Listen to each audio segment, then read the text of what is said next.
Hello everyone and welcome to today's learning session, Expectations for REDD Plus at COP20, organized by World Wildlife Fund's Forest and Climate Program. Thanks for taking the time to join us. My name is Breen Burns and I'm a manager for Learning and Communications. Our presenter today is Josefina Braña-Varela, Policy Director for our WWF Forest and Climate Program. And before we begin, I'd like to share a few tips and reminders. Today's presentation is being recorded, and you can access the recording within a few days on our YouTube channel.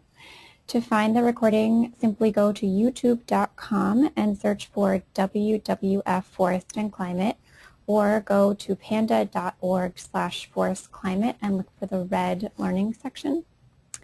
There are two audio options. You can listen via your computer speakers, or you can dial in through the number that was provided in your registration email. It's important to note that if you experience audio difficulties while listening via your computer speakers, this is often caused by having too many software applications open, so feel free to close some of those, and that usually solves the issue, or you're always welcome to dial in by phone. If you're having any technical troubles, please send Jenny Guzman a message via the chat area if possible, and she will try to get it sorted out for you.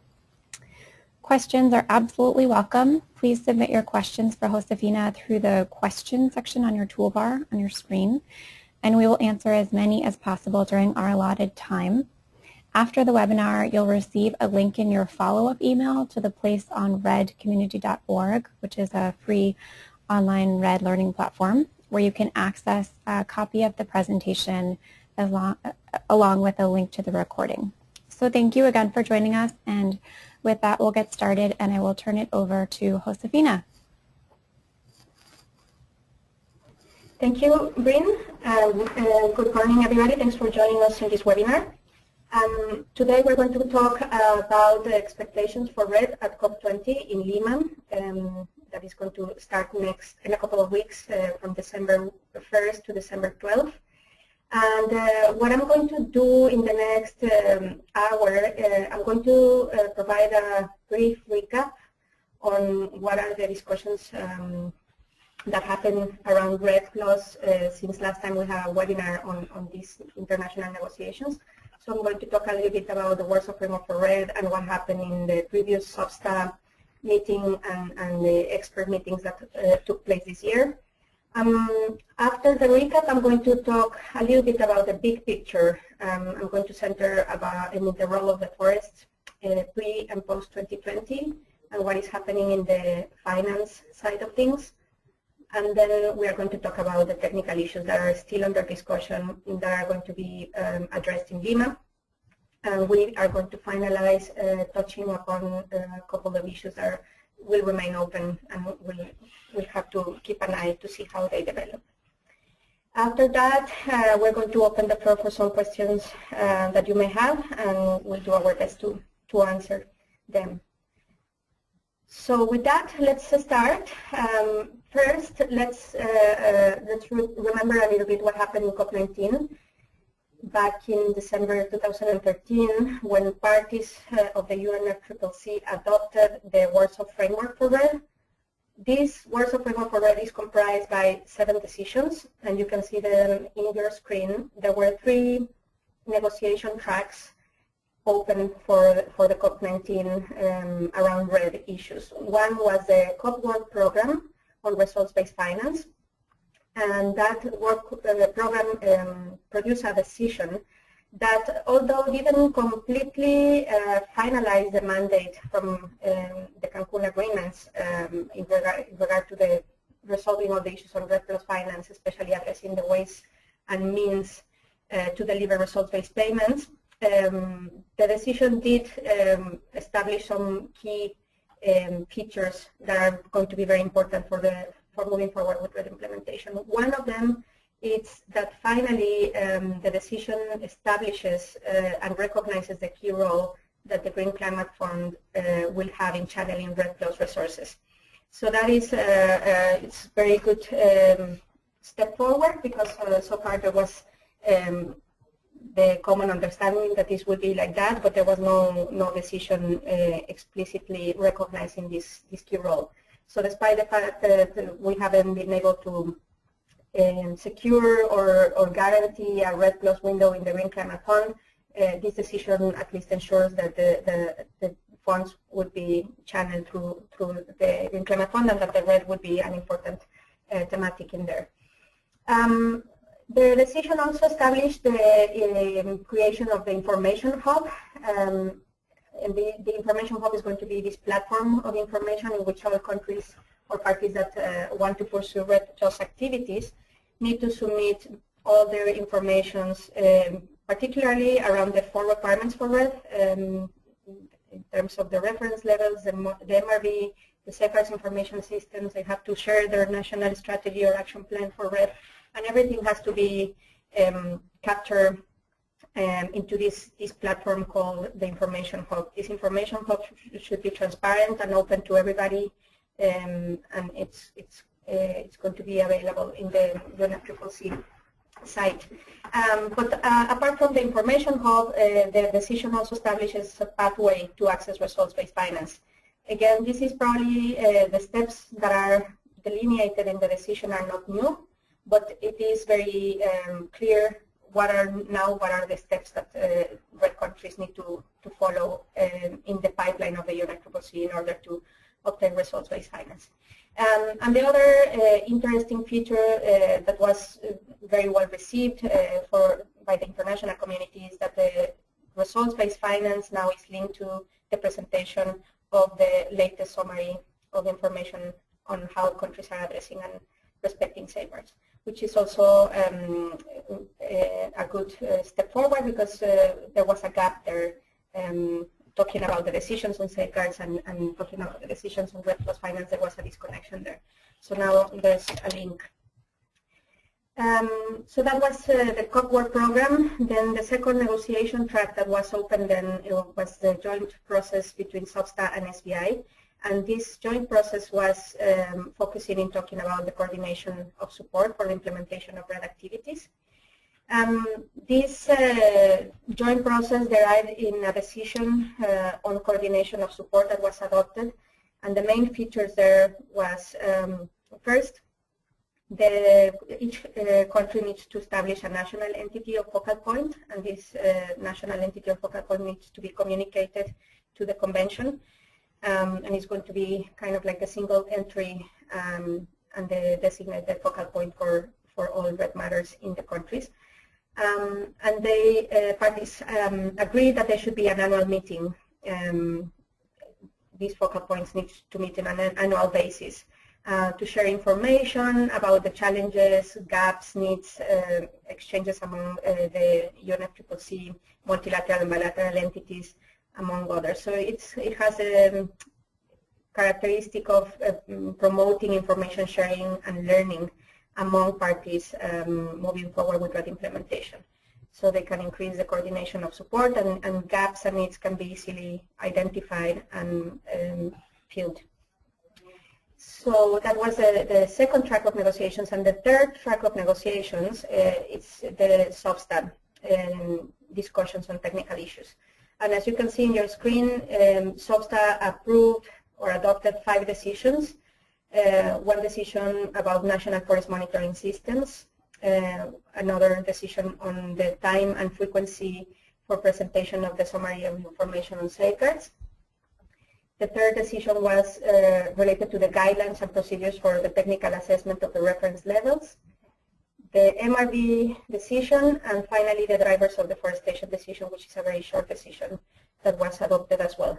So with all these 7 decisions, as you can see, this is the Warsaw Framework for REDD, and parties have been talking about it as a rule book for REDD, implying that now countries have all the information they need to move forward with implementation through the phases, with a view to access result-based payments in the final phase, in phase 3. So this was just, I wanted just to give you a recap on Warsaw. So if we go to the next slide, just very briefly, after Warsaw, there was a meeting of the subsidiary bodies as every year in June. And the topics that parties discussed around REDD had to do with the methodological guidance for non-market-based approaches, including the Joint Mitigation and Adaptation mechanism proposed by Bolivia. So in June, well, countries met and discussed on the basis of the submissions.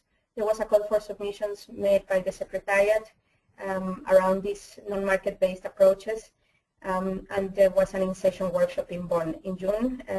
So there's going to be a report that the Secretariat has produced and is going to be considered in Lima.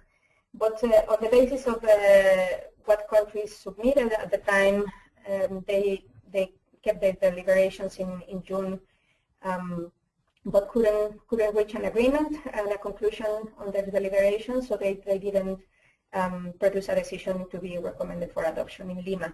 That means that they will continue its considerations about this issue in Lima in the first week when SBSTA is going to be sessioning.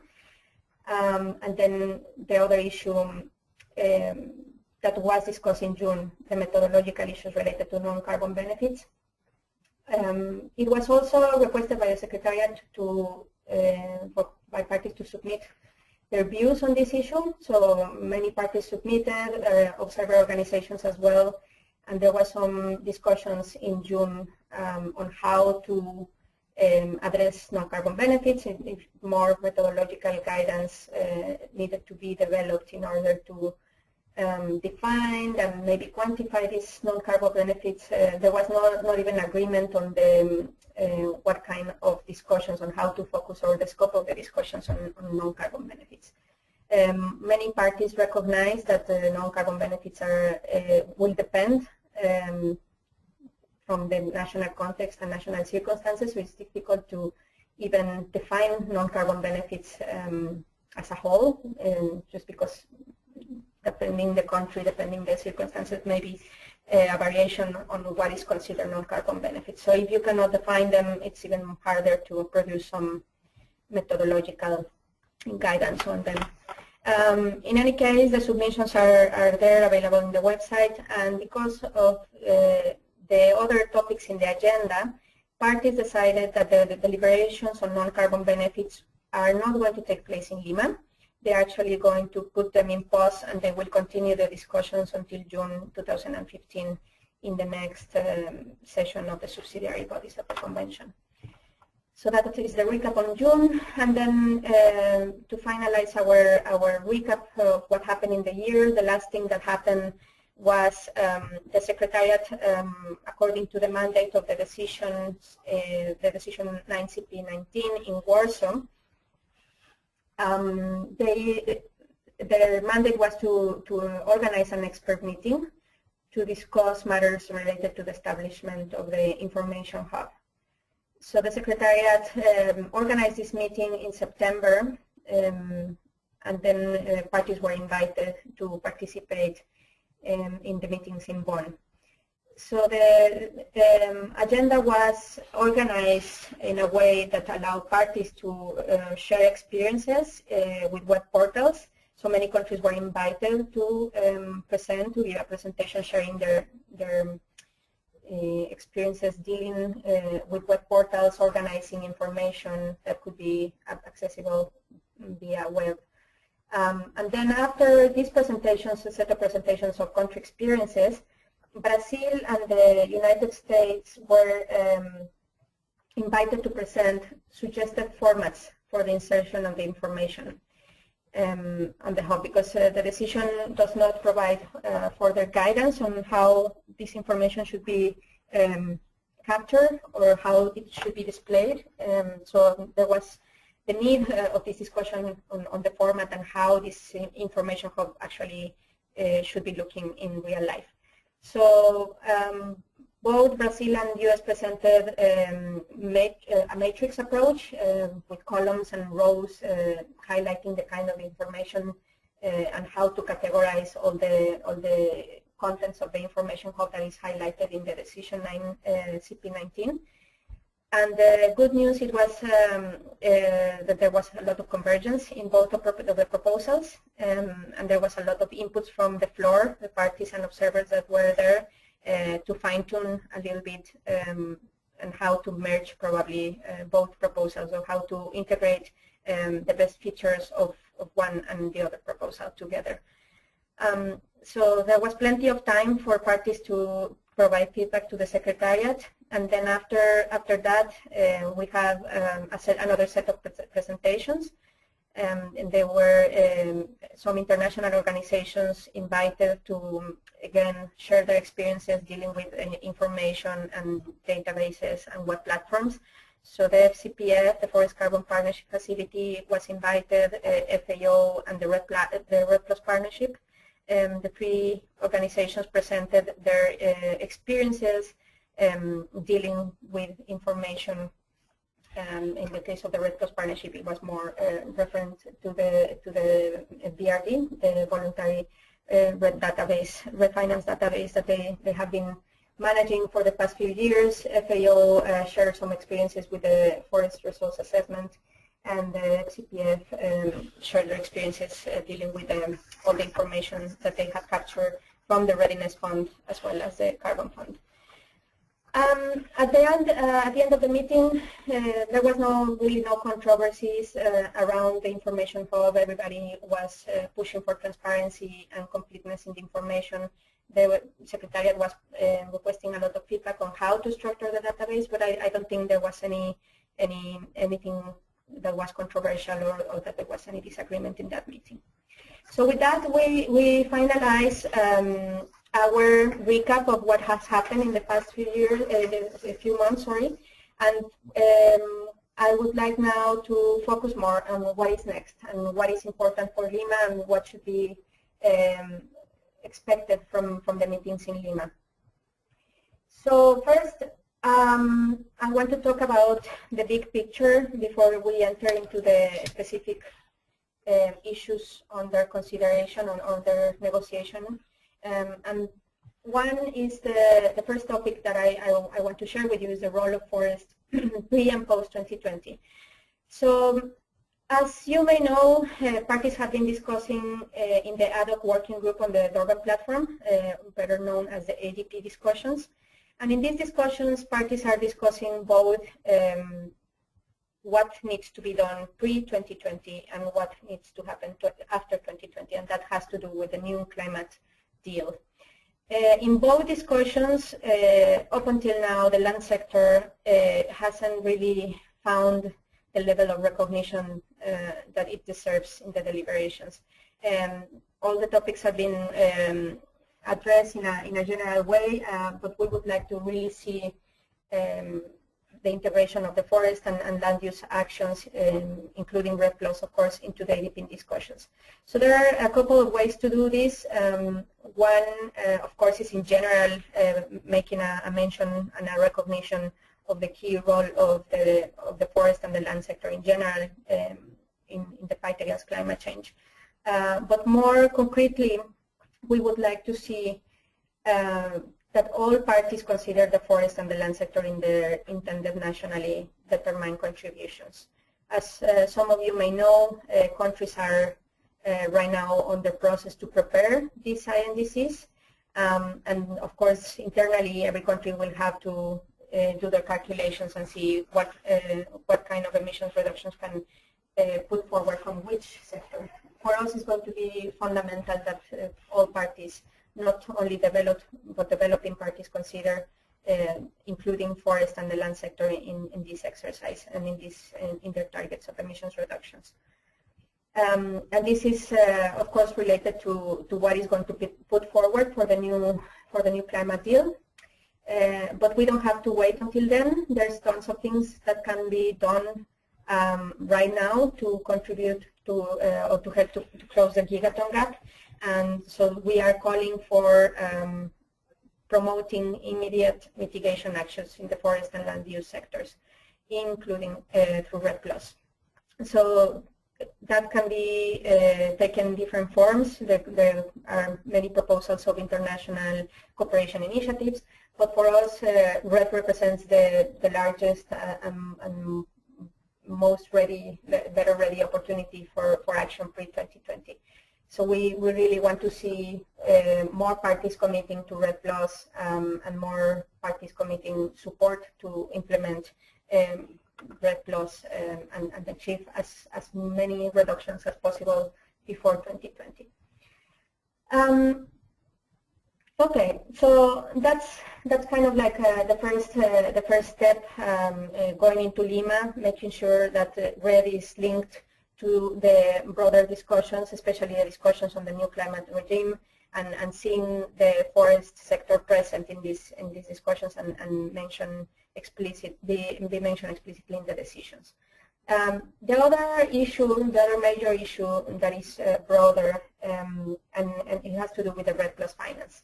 So as we saw, there was a decision adopted derived from the COP work program on finance, highlighting some very important features, establishing the role or linking REDD with the Green Climate Fund, which is good. But the thing is that in the reality, in the current scale of financial commitments to REDD for the implementation of REDD Plus is inadequate. So at the level of support that we've been seeing, it's going to be very difficult to achieve ambitious emissions reductions. And it's going to be difficult to influence countries to actually set more ambitious targets from the forest sector. So if we don't scale up financial commitments and mobilize sufficient resources from a variety of sources, it's going to be very difficult that countries actually manage to change their development paths and to be able to shift to low emissions development paths. So for us, it's very important that this is that this is understood in that framework. It's not about only bring the money because of the money. It's that if we don't scale up the financial commitments, it's going to be difficult to send the right signals for developing countries to actually switch their paradigms of development. So for that, we want to urge parties in Lima to make commitments towards REDD Plus finance, obviously beyond the existing fast start period, to include both the mid and long-term finance. It's not going to be enough with the pledges and the commitments so far put forward. And we would like to see more than that. We would like countries to come up with a pathway for REDD Plus finance up to 2020 and beyond. There's many countries that haven't been able to access REDD Plus finance yet, that they want to start the processes, the readiness preparation proposals, and still need more support, not only in terms of finance, but in terms of technical support and capacity building to be able to start these transformations that are needed.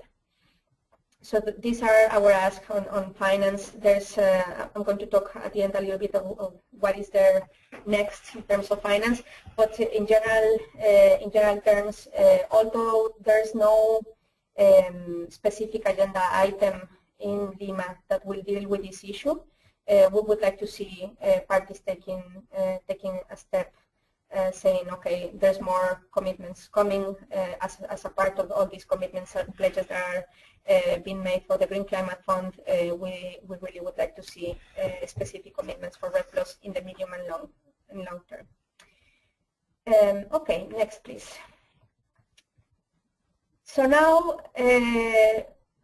what we are going to do now is getting a plunge into more technical issues. We have discussed now the general topics of the discussions, topics that, although they are not constituted as an agenda item in the discussions in Lima, are two very important topics that need to permeate in the general discussions in the IDP. One is the role of forest, and the second is the need to scale up REDD Plus finance. But what you will see in the agenda for Lima specifically, portrayed in the agenda items, about REDD, it's going to be some technical issues that were not finalized in Warsaw and that are still open for discussion under the substance. So one of these issues is the discussion on further guidance for safeguards. As many of you may know, this topic of safeguards has been under discussion since 2009. Finally, in Cancun, we got a set of safeguards approved and adopted by the COP. And then in Durban, there was some general guidance on the safeguards and how countries should be approaching the issue of safeguards. There should be a summary of information submitted as part of the requirements to access REDD Plus finance. However, all these decisions are very general, and many countries have been saying that there is a need for further guidance on the issue on how countries need to prepare their safeguards information systems and their summaries of information. So this topic it's still open, and this session parties have the mandate to discuss about it. So one topic for me, or one issue for me regarding to this topic is we need to differentiate between what is a safeguards information system and what is the summary of information. These are obviously two issues very related, but they are different. So regarding the safeguards information system, countries under the convention, they have been manifesting that they don't need to get further guidance because this is a national issue, and each country needs to have the flexibility and has the right and sovereignty to develop their safeguards information systems as they see more suitable for their context. Now about the summary of information, because this is going to be like a report or the information submitted to the UNFCCC in order to communicate how countries are addressing and respecting safeguards, it's important that the summary of information is robust, it's complete, and it contains enough information to be able to donors could make an assessment of the information presented. So there's two issues, both of them very important. Both have multiple benefits in the sense that a stronger, more comprehensive safeguards information system in a country will allow to build a platform for countries to really be able to assess if they are addressing and respecting safeguards, or to detect if there's any issue in the national implementation of their strategy or action plan. With respect to the summary information, a strong summary of information that is comprehensive, that is transparent, and that provides enough information to make an assessment will only build the credibility and will attract resources to be invested in the country. In any case, although these two topics are right there in the middle of the discussions, it is important to recognize that in Lima, the way that the issue has been approached is about the types of information that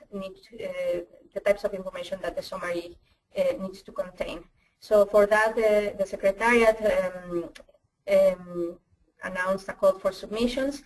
Countries were invited to provide their views on the types of information that countries need to be submitting, as well as their experiences in building safeguards information systems in their countries. So many countries provided submissions about their experiences and about their views on what kind of information needs to be included in the summary of information, and this would be a good basis and starting point for the discussion in Lima. So for us, it's going to be important to recognize that the current guidance and the current decisions do not provide really any orientation for countries, especially countries that are just starting their processes, and more guidance is needed for them to prepare summaries of information. And we want this guidance to be supportive rather than a burden to developing countries. But I believe it would be beneficial if everybody has at least some general orientations on how to move forward with this issue. So for us, we would like to see an agreement that countries need to communicate how each safeguard translates to the national context.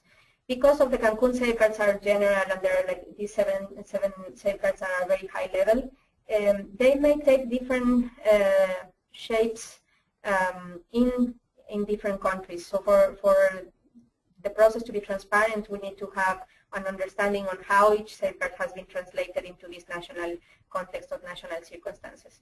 The second thing that we would like to see included is what are the existing policy and legal frameworks, and this can include the institutions or institutional arrangements that the country has in place to address and respect the safeguards. We would like to see in the summaries of information the mention of what kind of criteria and indicators has been used by the country to assess performance. So we are not saying that we will have to develop indicators or criteria at the international level, because we do recognize that each country is different and national circumstances vary a lot, so we have to have some flexibility. But it would be very useful if countries can provide the information of what criteria and indicators they have set themselves internally to be able to assess performance in terms of addressing and respecting safeguards. The other issue that would be useful would be to communicate what kind of methodology they use to assess how safeguards are addressed and respected. And finally, what have been the actions taken to address and respect safeguards. So this last point is more about the process, is more about not only mentioning that a country has a law on indigenous people's rights, but actually what has been done in terms of addressing or applying that law. If there are some activities, participatory processes, etc., this would be a nice section of the summary information in which they can communicate what kind of actions have been taken in the country. So we would like to see this guidance included, again, not as a burden, but actually to guide countries in their processes and to help them structure the information that they will be communicating. Okay, so that was for safeguards, and then we are going to move forward to the other technical issue that is pending and that hasn't been resolved under SBSTA, and this has to do with the non-market-based approaches.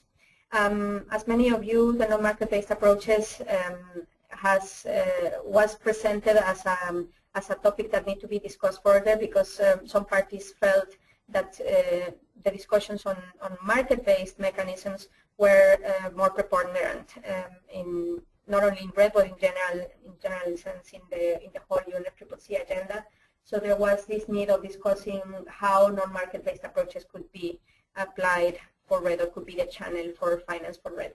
So that's how this, in the first place, goes into the agenda. However, through the years, this topic now has been broadened to include other policy approaches, and Bolivia has been advocating for the creation of a mechanism called the Joint Mitigation and Adaptation mechanism.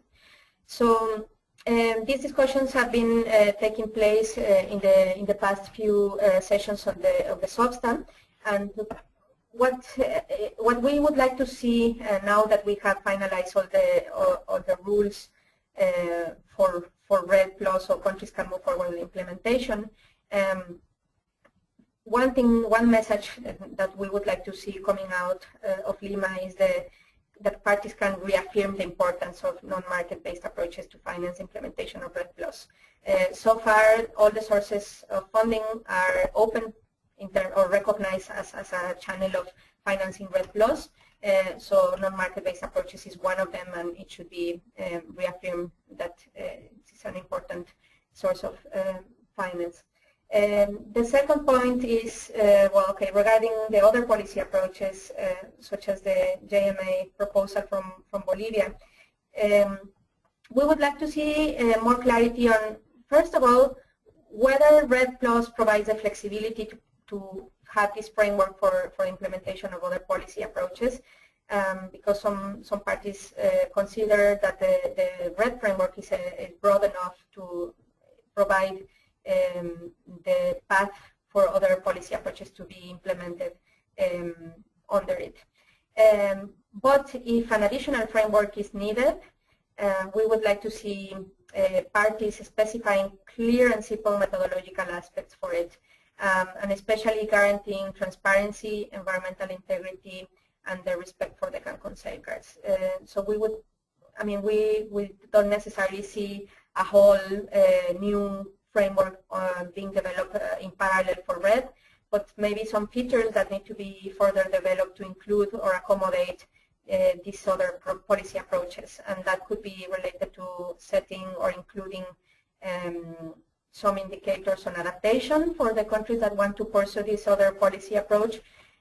So you can have like the general elements from REDD, specifically the framework of the Cancun safeguards, and then implement other policy approaches on it.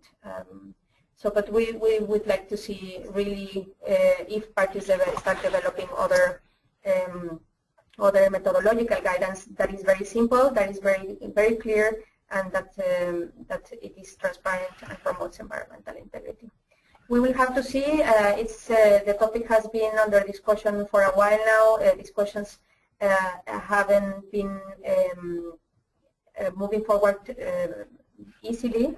There's many issues to discuss, and when you think about creating a new mechanism. So the issue may not get resolved in Lima, but at least some advances in the negotiations we expect to see.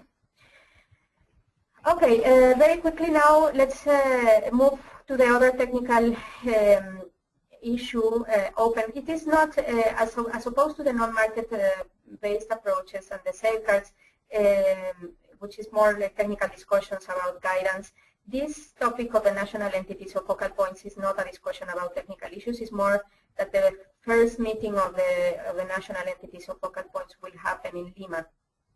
So because of the decision is very open and is not very specific about these meetings, we will need to see some clarity in the procedural matters related to the annual meetings. So first of all, we've heard that there's some controversies about these meetings being inside the UNFCCC or outside the UNFCCC. For us, because this is a decision of the UNFCCC, the meetings of the focal points needs to happen in the framework of the convention. So this discussion is taking place, but for us it's very clear that the parties should decide that and recognize that this is a meeting that needs to happen under the framework of the convention, and as that, the role of the Secretariat needs to be in place as organizers of the meeting and as facilitating the note-taking. There should be some co-facilitators to lead the discussions and to facilitate the discussions. But we would like to have some clarity on how the agenda for these meetings will be set. So all these issues need to be discussed in Lima, and the parties will meet for the first time there to discuss all these procedural matters. The other key issue on this for these meetings is who are the participants. So because of the focus of the annual meetings should be in information sharing and identifying the needs and gaps and improving the coordination of support as well as the effectiveness of finance, for us would be very important that whoever participates in these meetings is somebody that is ready to share from the implementation side of things. So not only to discuss about whatever is under negotiation in the UNFCCC, but actually to talk about the implementation challenges of REDD. And I think that was the spirit and the intention of creating these annual meetings. So whoever participates should be ready to share from that perspective. And the other point that for us is very important regarding participation is that we should be pushing for transparency and broad participation of all relevant stakeholders, including among others civil society organizations, indigenous peoples, including the private sector as well. I believe that the broader the meetings are, it's going to be better in terms of tackling the challenges and connecting the right support to the right needs. So this is, we'll have to wait and see.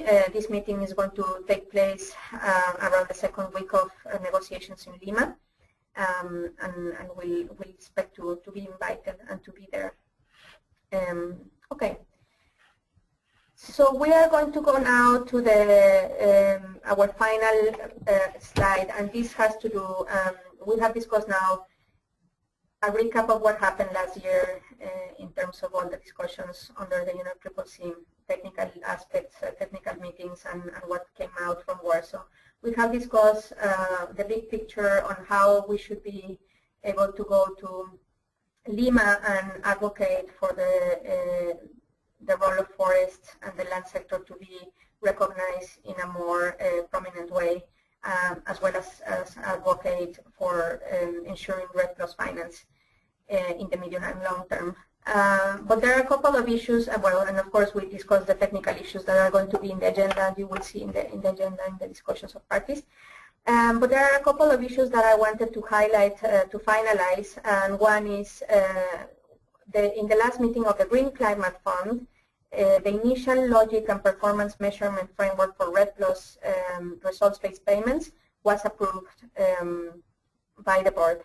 So now, in following up from Warsaw, in which the role of the GCF was recognized explicitly in the decision of the COP work program, this kind of like derived in the GCF board mandating the Secretariat to develop this initial logic and PMF for REDD results-based payments, which has been approved, and it's there in their website. You can actually go and see. So this is good because it's setting the steps towards accessing results-based payments.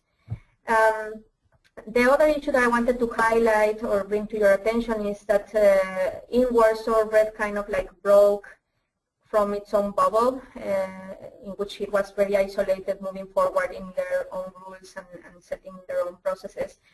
But now that REDD rules have been finalized, it was important that REDD could start being linked to other discussions under the convention. And this is the case exactly for the discussions on finance, in which the decision, one of the decisions in Warsaw mandates or requests the Standing Committee on Finance of the Convention to dedicate its forum, one of the forums, to discuss forest finance. So the Standing Committee is responding to this mandate, and now they are going to organize a forum on forest finance in June 2015. And the focus of the forum will be to discuss about ways and means to transfer payments for results-based actions, and as well as the provision, to discuss the provision of financial resources for alternative approaches. So these are two topics. They are broad topics. Not more detail at this point has been released. There was a call for submissions on views on these two topics due a couple of days ago, I believe last week. So parties were invited to submit, parties and observers were invited to submit their views on that, and we'll keep an eye on the developments of this, and we'll be hoping to participate in the forum next year in June. So with this, probably what we would like to see is how all the decisions in the UNFCCC and all the efforts in the GCF and the logic model, how they bridge together through these more operative issues regarding the ways and means to try and transfer the payments. If the Standing Committee managed to tackle this issue that has been open for the past few years, I believe that then we'll have a pathway, complete pathway for countries to move in the implementation of REDD through the phases and to reach actually the results-based actions phase adequately. So with this, I conclude the presentation. I hope this was useful, and we'll open now the floor for questions that you may have. Thank you, Josefina. So as Josefina mentioned, we're now open for questions. So on your tool panel, look for the question section, and please feel free to submit your question, and we will answer as many as we have time for today. And as we're answering questions, I'm going to just leave this slide up here with some additional resources from the WWF Forest and Climate Program. Particularly the top one there is a link to some great policy resources. So let us get started. So let's see. The first question is moving back to your slide about the technical meeting on the Information Hub. And the question is, why were Brazil and the U.S. invited to present suggested formats for the Information Hub? Thanks for the question. Yeah, I mean, normally the Secretariat explores different interests from different parties, and they do it, I mean, that's the way they normally do. They organize the technical expert meetings. So I don't know if the Secretariat actually approached many different countries, and on the basis of the interest they received, they selected the countries, or if Brazil and the U.S. actually reach out themselves to the Secretariat to manifest their, or to, you know, show some interest in sharing their thoughts. It was not only Brazil and and the U.S. that presented in the technical expert meeting. They presented specific ideas on the formatting, but there was another set of countries presenting experiences on working with web-based databases and information. I remember Indonesia was there presenting, and I'm sorry, I don't remember which other countries, but I can look for you. I mean, it's in the internet which other countries were presenting as well. Thank you. So the next question is in regard to the pending technical issues on safeguards. Do you have thoughts on whether or not, on sort of what kind of progress we'll see at COP20 on those safeguards decisions? Do you think that will be resolved? Well, this is a very controversial and sensitive issue. We've seen this for the past few years after Cancun, especially in Durban. There was a lot of sensitivities from countries negotiating the issue. I have heard many different views, some views about the possibility of adopting like very broad general guidance, but the majority of views I've heard is that no, it's too soon to adopt further guidance. We should allow countries to move towards implementation and to see really if the guidance is needed, or if if the countries are actually moving towards the same direction as a collective group. So it is. I expect that this is going to be very controversial, and I don't think it's going to be like immediately agreed that they need to adopt further guidance. For sure, it's going to be a little bit of a discussion there. A challenge. Great, thank you. So the next question is, can you say more about how forest and other land uses, i.e. the landscape approach, will be implemented within the current UN framework? Sorry, Brin, can you repeat again? I could not hear the first part. Sure. The question asks you to say more about how forest and other land uses will be implemented within the current UN framework. Sure. So what was one of the issues that we discussed at the beginning, talking about the big picture, it's that so far there's no much discussion about land sector in the new climate regime. There are many different ways. REDD 2020 is about immediate actions that could be supported in the land sector. Obviously, REDD is the best opportunity since the rules are there and countries are already moving forward. So supporting immediate action could be through supporting the implementation of REDD strategies or action plans.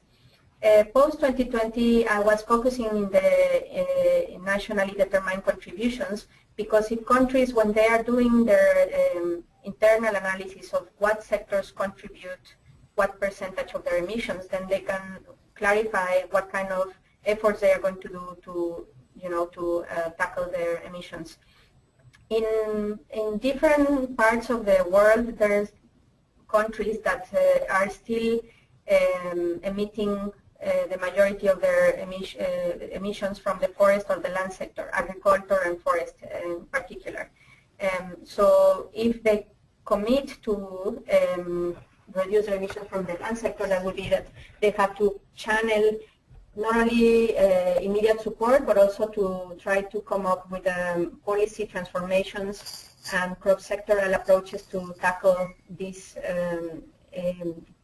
drivers of deforestation, degradation, and land use in their countries. So there could be like a mix between support, financial support for activities, alternative activities, or to produce more efficient use of the land sector, or could be as well as transformation of policies and programs that could align subsidies and align efforts to try to produce these changes. But this is obviously going to be implemented at the national sector. So in the international arena that I was discussing before in the convention, one way to do it is to explicitly spell out that the INDCs should include the land sector in all countries, for example. Thank you. The next question is from Mario, and Mario asks, considering the role of agriculture in REDD+ as a driver of deforestation, can you give us your point of view on how agriculture can be treated under the UNFCCC? Is it possible to move quickly from LULUCF to AFOLU? Yeah, that's a very interesting question. And I don't think there's an easy answer for that. There's a lot of discussions around this issue, and especially now in facing a new climate regime, how we can actually incorporate the whole land sector on it, right? So what rules should be prevailing? Are we talking about adopting LULUCF rules for everybody? Are we talking about allowing REDD rules for everybody, or a mix of both, taking some features of here and there? So the discussions are not even started yet under the convention. There are some initiatives from different organizations to try to start discussing what are the features of all the different schemes like LULUCF, REDD+, and even the CDM. What have we learned from them, and what can we take forward in the new climate agreement to deal with the land sector? The issue of agriculture, though, is very, very controversial, and it has been very difficult to advance discussions under the convention. The majority of the G77 and developing parties don't want to see the discussions on agriculture focusing on mitigation. They want to have this discussion only to tackle the dimension of adaptation, and there has been huge divisions. It's been a very difficult topic to discuss. So I won't see this moving forward fast anytime soon, but I also believe that it's worth it to take the time to understand the role of agriculture in both levels of the discussion or sides of the equation, mitigation and adaptation. So, but however, and having said that, I think that there's a huge opportunity to produce changes and immediate action through the REDD strategies and action plans that countries are already not only developing but also starting to implement. So while the international discussions may take more time, and maybe in Paris we'll see generalities and not a lot of specifications about how we can incorporate the whole land sector, at least there are things that we can do now, and that's it. That's supporting and recognizing that REDD was never only about the forest. REDD was always about drivers of deforestation, and these are very often outside the forest sector. And pushing for adopting, going again to the international level, pushing to adopt in Paris at least an umbrella or general principles for the land sector to be included. Thank you. That was a very thorough answer there. So the next question is from Bruce, and Bruce asks, what are the challenges to integrating accounting rules and safeguards developed under REDD+ and LULUCF into a new post-20 agreement? and then in parentheses ADP. Yeah. Hi, Bruce. Thanks for the question. I think it's very related to what I just was talking about. We've been discussing this with several parties, and the thing is that we feel like the general impression is that there's not enough time to discuss and negotiate common rules or specific rules on how we are going to transcend to this new climate regime in which everybody will have responsibilities, right? So we are talking about common but differentiated responsibilities, and that means that every country or all parties will have certain responsibilities of emissions reductions from all sectors. Although there's no clear mention of the land sector, we will expect that in the new climate regime it is included, and that poses challenges in terms of what are the rules, what rules will be applied. So my impression is that there won't be time for us to get into Paris with a set of rules, but as I mentioned before, a set of principles or an umbrella or framework that allows the land sector to be included with certain, there's several options, and we are working in several options on how to deal with this issue. But from Paris, I don't see anything specific moving forward. For whoever is interested in this topic, we're having a panel in the Global Landscapes Forum on December 6th in the morning. If you go to the Global Landscapes Forum website, you can see the program there. We'll have some panelists, and we're going to discuss the different options and approaches that could be assessed for the integration of the land sector in the new climate regime. Thank you. So the next question is from Kimberly, and Kimberly asks, could you further elaborate how you see the link between INDCs and REDD+? It was clear that REDD+ is seen as a pre-2020 mitigation option, but does this then imply that there's not a strong potential linkage between REDD+ and INDCs? Yes, thanks, Kimberly. That's a very interesting question. I think since we are assuming that all countries will have responsibilities in the new climate regime, and that means that we are pushing for the land sector to be included, and therefore forests will be part of their commitments of emissions reduction. So, but what I see and how I see, I've been trying to discuss with many people if REDD will still be an incentive mechanisms post-2020. And the way I see it is that countries can determine that they will reduce certain percentage of emissions reductions with their own efforts, right? So a country can say, okay, I'm going to reduce 20% of emissions from the forest sector through my own means and efforts, internal efforts. But if I receive international support, I will go, instead of 20%, I am going to reduce 40%. And this extra effort that is going to be supported through international resources, that is REDD. So REDD can still be existing after 2020, but it will need to be differentiated and understood that everybody will have to have some commitments of emission reductions. That is one way to do it, and that's the way I'm been thinking of how this will turn out after 2020. And there's some countries that are already structuring their INDCs in this sense. For example, Indonesia in New York in the climate summit, they made some sort of announcement in these terms, like saying, okay, unconditionally, by my own means, I will reduce certain percentage. But if I get help and I get support, then I will go beyond, and then I will reduce more. So I hope this helps. Thank you. So the next question is a good clarification question for all of us. What is the difference between AFOLU and LULUCF? So LULUCF is the land use change and forestry. And this is a mechanism that was discussed under the Kyoto Protocol. So it includes certain activities. It's based on activities, and it's included in you know, they recognize certain activities that countries can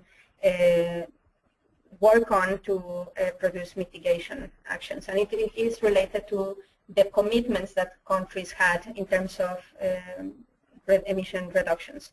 However, we are talking about activities, and we are not talking about sectors. So the AFOLU sector would be not only based on the activities, but it would be sector-based, and that would include agriculture, as well as forestry, as well as other land use changes. So it's a comprehensive approach, not based in activities, but based in the whole sector would be included, and that is what is missing at the moment. But we don't know how we can, you know, transcend from activities-based and LULUCF, certain activities qualified, to actually integrate the whole land sector into the new climate agreement. Thank you. And this will be our final question because we've come to the end of our time here, but our final question is from Hermina. And Hermina asks, what do you expect ideally from the annual coordination meeting? Isn't this very similar to the mandate of the REDD Plus partnership, which will come to an end and which has only partly accomplished its mandate? Yeah, thanks for that question. I forgot to mention when I was talking about the annual meetings of the focal points, that one thing, I mean, why I was emphasizing that it would be desirable that the persons participating actually are ready to share challenges and information and lessons learned from implementation. And this is to make it more dynamic and to make the meetings more substantial, because we don't want to, we want to learn from experiences, previous experiences, specifically about the REDD Plus partnership. The REDD Plus partnership had that intention at the beginning. However, the way it developed and the way the work program and the participants and the way the scope of the discussions did not allow for having a more substantive exchange of experiences. And I think the purpose of the annual meetings, because they were adopted in the coordination of support negotiation track, is precisely how to create a forum and a space to share and to learn and to advance with REDD together. So that could be able. That could be a good space to be able to identify gaps and needs in terms of finance, both mostly about what have we learned and information sharing in terms of countries that are going through the same processes and need to learn. So I will expect that the annual meetings are constituted in a more pragmatic, implementation-oriented way, as opposed to the REDD Plus partnership, which was still very, very linked to the negotiation arena and to the negotiation, you know, scope of things and an approach to things. So I don't know if the focal points meeting will include the negotiators, or it would be probably countries will designate other people to participate there. But the key for me is not to talk about the international challenges, more about the implementation challenges, and then be able to see what support is needed where. Thank you. And we are now at the end of our time, so I'm going to bring us to a close. There's a few more ways to stay connected or to reach out to us if you have additional resources to share or questions. So thank you again for joining us. Thanks, Josefina, for the presentation today. And as a reminder, everyone will receive a follow-up email in about 4 hours, and there will be a link to the recording of the session and a link to the copy of this presentation as well. So thank you, and we'll see you next time.